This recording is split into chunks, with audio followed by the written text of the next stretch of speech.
प्रियल तूने मुझे अपनी रिपोर्ट क्यों प्रियल तूने मुझे अपनी रिपोर्ट क्यों नहीं सेंड की टेस्ट की? सर आपको बताया था मैंने टेस्ट फिनिश होने के बाद कि मेरे 3 इनकरेक्ट है। लेकिन नंबर बताने को चाहिए ना, 3 इनकरेक्ट है, टोटल नंबर कितने हैं? अब तूने छोड़े होंगे बीच में से, तो मुझे कैसे पता लगेगा बेटा? ये भी तो हो सकता है ना। नहीं सर, छोड़े नहीं थे।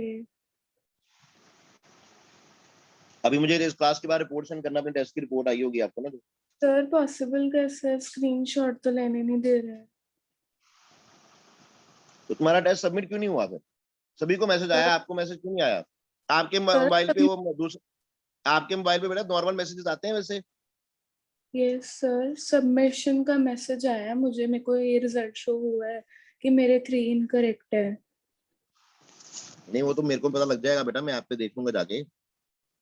मेरे कहने का ओके मतलब सर। ये है कि आपको आपके मोबाइल पे वैसे नॉर्मल मैसेजेस आते हैं, यस सर।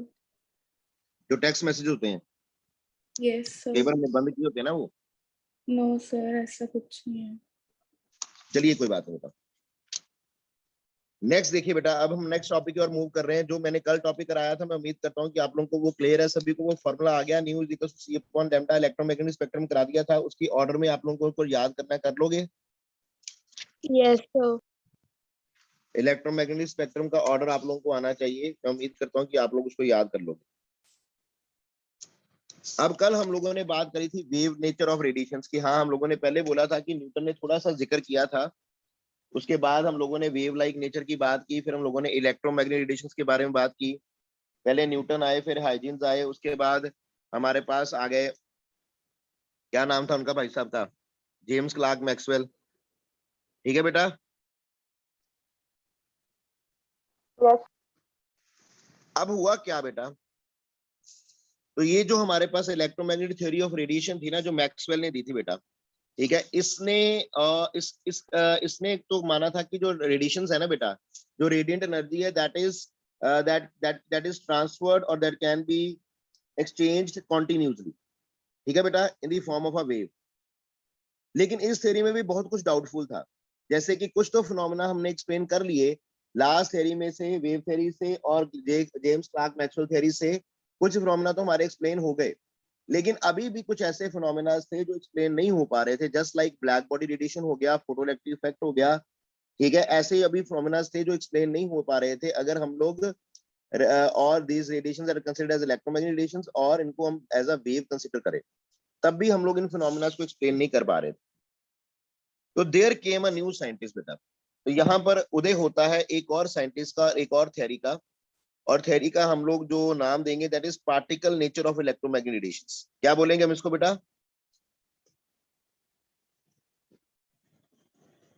बोलिए भाई। Particle nature of electromagnetic radiation. This is called as particle nature of electromagnetic radiations. ठीक है, इससे बड़ी इंपॉर्टेंट थ्योरी का नाम दिया जाता है, इसे बोलते हैं प्लैंक्स क्वांटम थ्योरी और मैक्स प्लैंक थ्योरी। क्या बोलते हैं इसे? मैक्स प्लैंक साइंटिस्ट का नाम था। इसे मैक्स प्लैंक थ्योरी भी बोल देते हैं और प्लैंक्स क्वांटम थ्योरी भी बोल देते हैं। ठीक है भाई, अब इस बंदे का नाम आप लोगों ने बार बार सुनना है। ठीक है भाइयों। Yes, sir. तो ये आपके चाचू हैं आज से, इनका याद रखना, प्लैंक्स क्वांटम थ्योरी। तो ये आज से आपके चाचू माने जाएंगे, क्योंकि बार बार आपका जिक्र आएगा इनका। तो ये थ्योरी कहती क्या है? So what does Planck's quantum theory of radiation states? इसने दो तीन बातें की बेटा। सबसे पहली बात इसने की कि कुछ तो फिनोमेना से जो हम लोग एक्सप्लेन नहीं कर पा रहे थे ना, तो इसने पहले बताया कि भैया ये वाले फॉर्मूले जो हैं वो हम लोग एक्सप्लेन नहीं कर पा रहे, जैसे कि nature of radiations which are emitted by black bodies. ठीक है, जिसको हम लोग ब्लैक बॉडी रेडिएशन बोलते हैं, उसको भी एक्सप्लेन नहीं किया जा रहा। फोटो इलेक्ट्रिक इफेक्ट, जब किसी मेटल के सरफेस के ऊपर कुछ लाइट फॉल करती है, तो वहां से इलेक्ट्रॉन इजेक्ट होते हैं, बाहर आते हैं। तो उन इजेक्शन ऑफ इलेक्ट्रॉन्स के बारे में भी हम लोग कुछ नहीं बता पा रहे थे, अगर हम लाइट को एज अ वेव कंसिडर कर रहे हैं या रेडिएशन को एज अ वेव कंसिडर कर रहे हैं। ठीक है बेटा। मोर ओवर कि अगर आप किसी भी एटम का स्पेक्ट्रम देखते हैं ना, तो हमें उसमें ना कई स्पेक्ट्रल लाइन नजर आती हैं। तो ये वेव लाइक नेचर कंसिडर करते हुए हम उन स्पेक्ट्रम को भी नहीं एक्सप्लेन कर पाए। स्पेक्ट्रम का मतलब होता है जैसे रेनबो निकलता है ना बेटा, आप लोगों ने रेनबो देखा सभी ने? Yes, sir. तो जैसे रेनबो में होता है ना, हम लोगों को डिफरेंट डिफरेंट कलर्स का एक पैटर्न नजर आता है, that is also called a spectrum.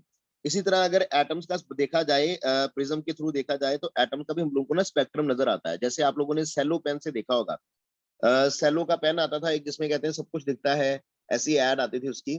अगर आप लोग किसी विंडो साइड पे बैठे हो ना, तो अगर आप लोग उससे लिख रहे हो तो आपकी स्क्रीन के ऊपर एक तरह का रेनबो बन जाता है।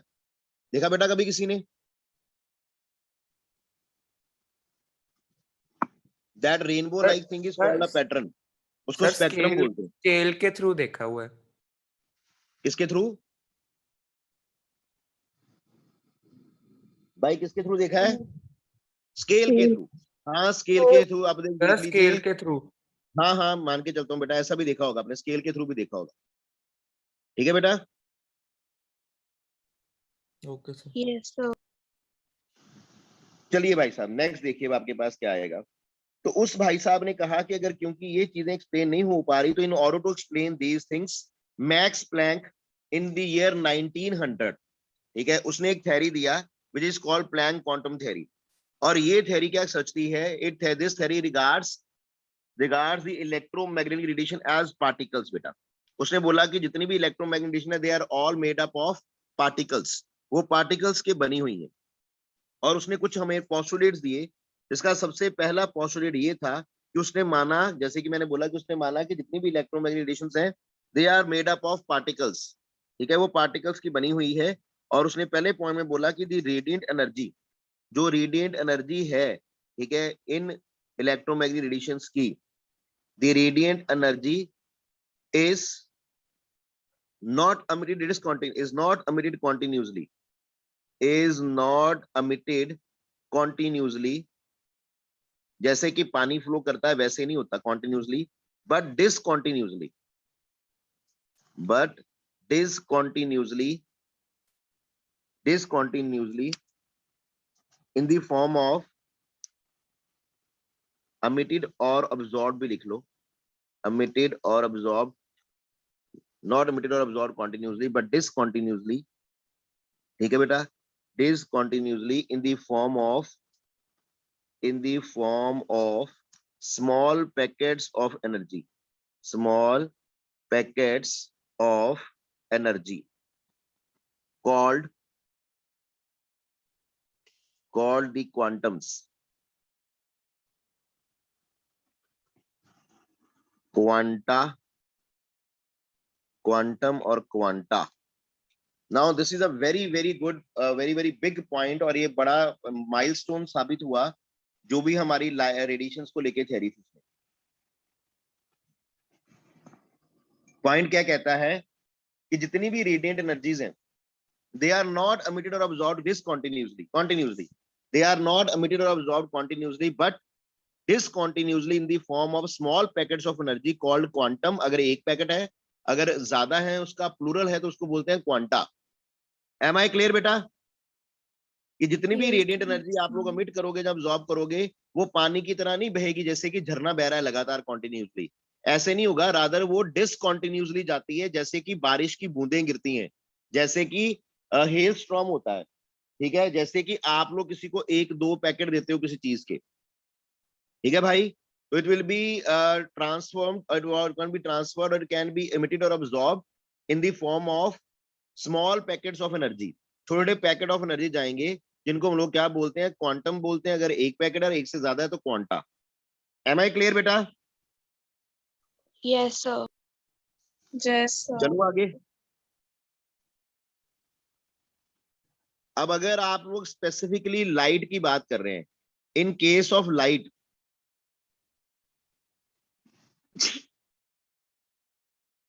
सॉरी बेटा, in case of light,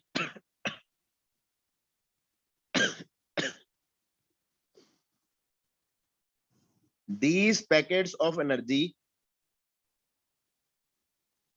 are called as photons। मतलब क्या हुआ कि यहीं पर जो क्वांटा है, इस केस में जो क्वांटम और क्वांटा है, वही packet of energy in case of light पे क्या हो जाता है, फोटोन कहलाता है। याद रहेगा बेटा, यही स्मॉल पैकेट ऑफ एनर्जी जो कि बाकी केस में क्या है, बाकी केस में क्या है, क्वांटम या क्वांटा है, क्वांटम। तो लाइट के केस में वो फोटोन बन जाता है, उसी को फोटोन कहा जाता है। चलूं आगे। Yes, sir. Yes, sir. Next question बोला गया, पॉइंट बोला गया कि the energy of each such quantum और फोटोन, अगर लाइट है तो फोटोन की बात हो रही होगी, अगर हम लोग नॉर्मल रेडिएशन की बात कर रहे हैं तो वो क्वांटम कहलाएगा। मैं उम्मीद करता हूं कि आप लोगों को ये बात अब याद रहेगी। ठीक है भाई। नेक्स्ट पॉइंट में कहा गया कि the energy of, important point है, ध्यान रखना, the energy of each quantum, the energy of each quantum is directly proportional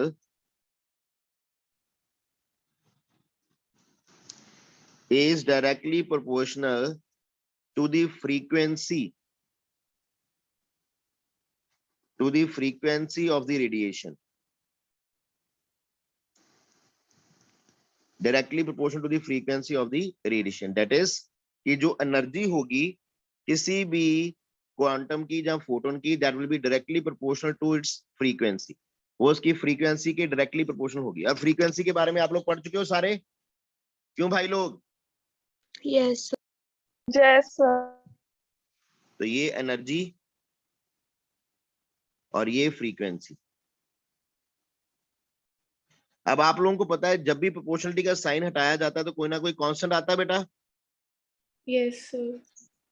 और यहाँ जो कांस्टेंट आएगा दैट इज एच, इसको हम लोग एच से डिनोट करते हैं, और इस एच को बोला जाता है भाइयों और बहनों प्लैंक्स कांस्टेंट।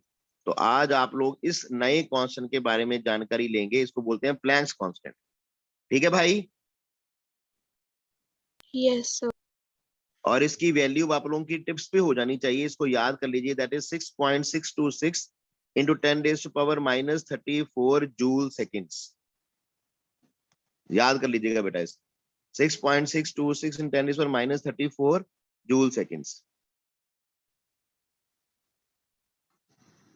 क्लियर है भाई लोग? ये सबसे कॉमनली इसकी यूज वैल्यू है। हाँ, इसकी एक वैल्यू और भी होती है जो कि वेरी लेस कॉमनली यूज्ड है, that is 3.99 into 10 raised to power minus 13 kilo joules, ठीक है, सेकेंड पर मोल। ये भी एक इसकी वैल्यू है, लेकिन the most commonly use value is the above one, ये वाली इसकी सबसे कॉमनली यूज वैल्यू है बेटा। ठीक है, 99% क्वेश्चंस में आप लोग यही यूज करो। भाई लोग क्लियर हो गया? Yes, Yes. sir. Yes, sir. तो डाउट नहीं इस पॉइंट में बेटा?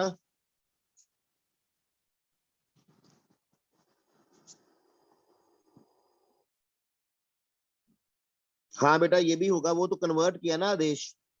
आदेश बोल, वैल्यू बोल, आदेश आवाज आ रही है मेरी? Yes, sir. बोल, बुक में क्या लिखा तेरे को नजर आ रहा है? The 6.626 6.624. into 10 raised to power minus 27, ये No, लिखा sir. बेटा? 6.624 into 10 raised to power minus 27 erg per second. minus 27 ergs second, ये लिखा बेटा? Second. नहीं सर, 6 की जगह है 4. लास्ट बेटा, 6.624. लास्ट वाले 6 की देखने की टेंशन नहीं है ना, घबराओ ना उससे मेरे बच्चे। मैंने कितनी बार बोला, आप खुद सियाने बच्चे हो ना, खुद सोचो कि थर्ड फोर्थ डेसिमल की ये टर्म सिग्निफिकेंट भी है कि नहीं है। अगर मैं इसको 2 डेसिमल तक ही लेना होता है ना हम लोगों में ज्यादातर, Yes, sir. तो उसके कोई मायने नहीं है बेटा, उसको ना इतना गौर किया करो। ये और ये सेम ही है बेटा, बस इसको चेंज किया गया ना, ये जूल्स में और ये अर्ग्स में है। तो आप लोगों ने मेजरमेंट वाला चैप्टर तो किया ही होगा फिजिक्स में, सबसे पहला चैप्टर कन्वर्जेंस की है ना सारी, उसमें एसआई और सीजीएस Yes, वाली, sir. तो वो तो अब अपने आप ही कर सकते हो ना। देखो वही किया ना, जूल को अर्ग्स में चेंज कर दिया बस, है कि नहीं भाई? Yes, Yes, sir. sir. याद रहेगा अभी? Yes, sir. चलिए, मैं उम्मीद करता हूँ कि आप लोगों को याद रहेगा। सबसे कॉमनली यूज वैल्यू वही है जो मैंने लिखी है, ये भी आप लोग यूज कर सकते हो कई जगह पर, ऐसी कोई बात नहीं कि यूज नहीं होगी। नेक्स्ट पॉइंट देखो ध्यान से, और बड़ा इंपॉर्टेंट पॉइंट। इसने कहा कि जो total amount of energy emitted और अब्सॉर्ब, जो टोटल अमाउंट ऑफ एनर्जी अमिट होगी जहां अब्सॉर्ब होगी, the total amount of energy emitted or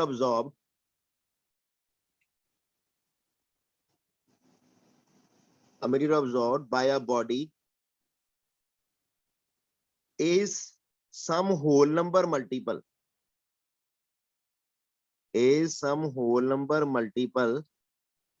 वो फ्रैक्शंस में नहीं होगी, कहता सम होल नंबर मल्टीपल और इंटेग्रल मल्टीपल ऑफ क्वांटम। ठीक है बेटा, ऑफ क्वांटम, वो उसका होल नंबर मल्टीपल होगा। दैट इज, जब आप लोग E की बात करोगे तो total energy E will be equals to the whole number multiple NH nu. ठीक है बेटा, Yes, sir. Yes, this sir. N can be 1 2 3 4 कुछ भी हो सकता है ये N। याद रहेगा, एक बात यहां से आई कि E is equals to H nu, फिर उसने बोला कि जो टोटल एनर्जी होगी that will be the sum whole number multiple of H nu, E is equals to NH nu होगा।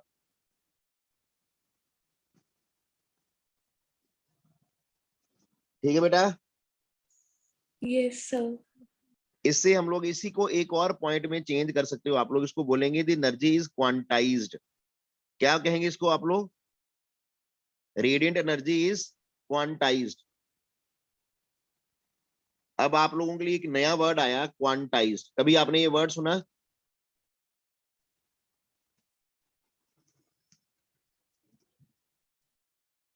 बोलो बेटा, Yes, sir. क्या मतलब होता है?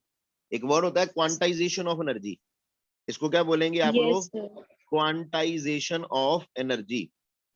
Z से भी लिख लेते हैं और S से भी लिख लेते हैं। क्वांटाइजेशन का मतलब क्या होता है कि जब कोई चीज किसी के फिक्स मल्टीपल में चेंज होती है, ठीक है, उसको बोलते हैं क्वांटाइज। फॉर एग्जांपल, अगर आप सीढ़ियां चढ़ते हो तो आप लोग इंटेग्रल मल्टीपल में चढ़ोगे ना, 2 सीढ़ियां, 3 सीढ़ियां, 10 सीढ़ियां, 20 सीढ़ियां। कभी किसी ने 2.25, 10, 11.15 सीढ़ियां चढ़ी हैं? अगर ऐसी सीढ़ियां चढ़ने की कोशिश करोगे तो लंबी सीढ़ी चढ़ जाओगे। ठीक है, होता बेटा ऐसे? Yes, sir. ठीक है, अब मान लो हम लोग कल को इनकी शादी कराएं, आर्यन वगैरह की, आयुष वगैरह की, तो हम लोग क्या कराएंगे? चाहे एक शादी कराएंगे या 2 शादियां कराएंगे, इनकी हम लोग 2.25, 1.5, 2.25 शादियां करा सकते हैं? नहीं ना No, बेटा। sir. नो तो सर। जो चीजें फिक्स मल्टीपल में, होल नंबर मल्टीपल में चेंज होती हैं, उनको बोला जाता है कि दे आर क्वांटाइज्ड। ठीक है बेटा, Yes, sir. चलिए अब इसके बाद पॉइंट आया कि अगर आप लोग बात करते हैं एनर्जी की एसोसिएशन की, द एनर्जी एसोसिएटेड, क्योंकि आप मोल कंसेप्ट पढ़ चुके हो अभी, तो उसको भी साथ में रिलेट कर दिया गया कि the energy associated with Avogadro. जानते हो उस बंदे को? एवोगेड्रोस नंबर, ठीक है, एवोगेड्रोस नंबर ऑफ क्वांटा, कि एवोगेड्रो 1 मोल ऑफ क्वांटा के साथ कितनी एनर्जी हो सकती है associate. The energy associated with Avogadro number of quanta is called as Einstein of energy. उसको क्या बोलते हैं? आइंस्टाइन बोलते हैं अकेला। It is called as Einstein, या फिर आइंस्टाइन ऑफ एनर्जी। ठीक है, उसको क्या बोलते हैं? Einstein, Fine. Einstein of energy. ठीक है, जहां सिंपल आइंस्टाइन। ठीक है बेटा, Yes, sir. दैट इज, जो आइंस्टाइन है वो किसके बराबर होगा? आइंस्टाइन, और 1 Einstein is equals to NaH nu. ठीक है, एवोगेड्रो नंबर से मल्टीप्लाई कर दो बेटा इसको। 1 मोल ऑफ फोटोन की कितनी एनर्जी होगी ना बेटा? That is 1 Einstein. 1 आइंस्टाइन किसके, एक बार क्वेश्चन आ गया था, व्हाट इज आइंस्टाइन, तो बच्चों ने बड़ा सजा सजा के लिखा, he was a very famous scientist, he was very famous, he was very popular, he did this, he did that, बड़ा कुछ लिख दिया लोगों ने। जबकि सिर्फ इतना पूछा गया था कि व्हाट इज आइंस्टाइन। तो आइंस्टाइन किसके बराबर होता है ये पूछा गया था, सो इट होता है, it is energy of 1 mole of photons, ये लिखना था कि Einstein is 1 energy of 1 mole of photons, n not h new, n a h new लिखना था। ठीक है भाई,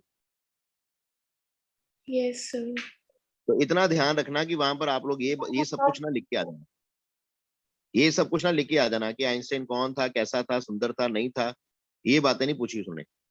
ठीक है भाइयों, स्लाइड 1 सेकंड करोगे अगर हो सकती क्या है तो? करूं? ये पिछली स्लाइड 1 सेकंड हो सकती है?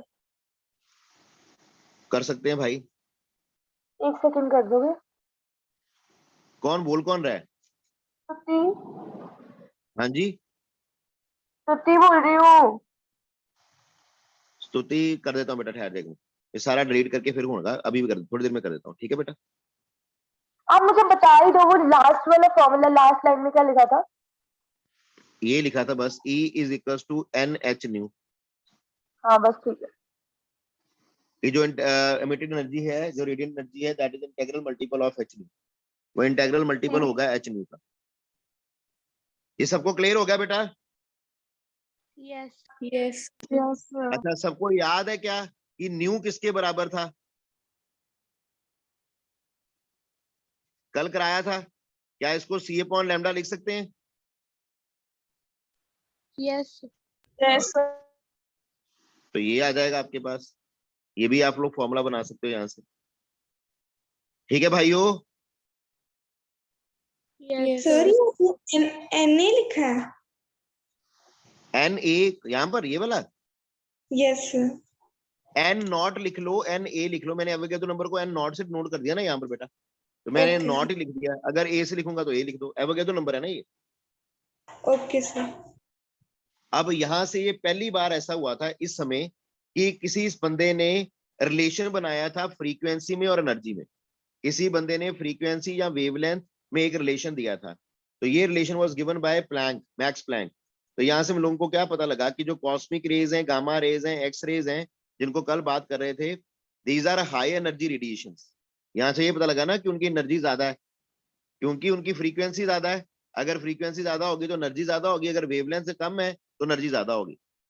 ठीक है बेटा, तो Yes. जो एक्स रेज, गामा रेज हैं, वो जो पहले आ रही थी आपके पास, cosmic rays, X rays, gamma rays, ठीक है, दे हैव हाई फ्रीक्वेंसी, उनकी फ्रीक्वेंसी भी ज्यादा है, and they have high energy, they are high energy radiation with high frequency. Whereas जो आपकी माइक्रोवेव थी, रेडियो वेव थी, they are low energy radiation and they have low frequency. ठीक है बेटा, Yes, sir. क्लियर हो गया सभी को? कोई डाउट इन पॉइंट्स में? बेटा इन पॉइंट में किसी को कोई डाउट है? No sir. No, sir. अगर ये Okay. लिंक खत्म होता है तो आपको पता ही है कि इसी लिंक को तुरंत ज्वाइन करना है आप लोगों को। ठीक है भाई,